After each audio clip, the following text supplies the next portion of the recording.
ഉത്തരേന്ത്യയിൽ അതിശൈത്യ തരംഗം. ദില്ലിയിലും അയൽ സംസ്ഥാനങ്ങളിലും മൂടൽമഞ്ഞും ശീതക്കാറ്റും കനത്തതോടെ റോഡ് ഗതാഗതവും വിമാന സർവീസും തടസ്സപ്പെടുന്നു. ദില്ലിയിൽ താപനില 6 ഡിഗ്രി സെൽഷ്യസിന് താഴെയാണ്.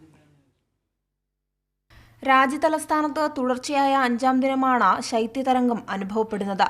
കനത്ത മൂടൽമഞ്ഞും ശീതക്കാറ്റും തുടരുന്നതോടെ ഓറഞ്ച് അലർട്ടും പ്രഖ്യാപിച്ചു. മൂടൽമഞ്ഞ് രൂക്ഷമായത് റോഡ്, വിമാന സർവീസുകളെ സാരമായി ബാധിച്ചു.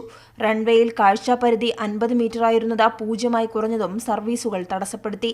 നിലവിൽ ദില്ലിയിലെ അന്തരീക്ഷ താപനില 6 ഡിഗ്രി സെൽഷ്യസിന് താഴെയാണ്. ജനുവരി 8 വരെ മൂടൽമഞ്ഞ് തുടരുമെന്നും താപനില ഇനിയും താഴ്ന്നേക്കുമെന്നും കേന്ദ്ര കാലാവസ്ഥാ നിരീക്ഷണ വകുപ്പ് അറിയിച്ചു.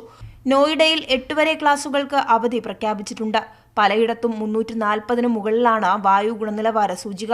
തണുപ്പ് കടുത്തതോടെ ഹൃദയ സംബന്ധമായ രോഗമുള്ളവർ ജാഗ്രത പാലിക്കണമെന്ന് ആരോഗ്യ വിദഗ്ധർ നിർദ്ദേശിച്ചിട്ടുണ്ട്.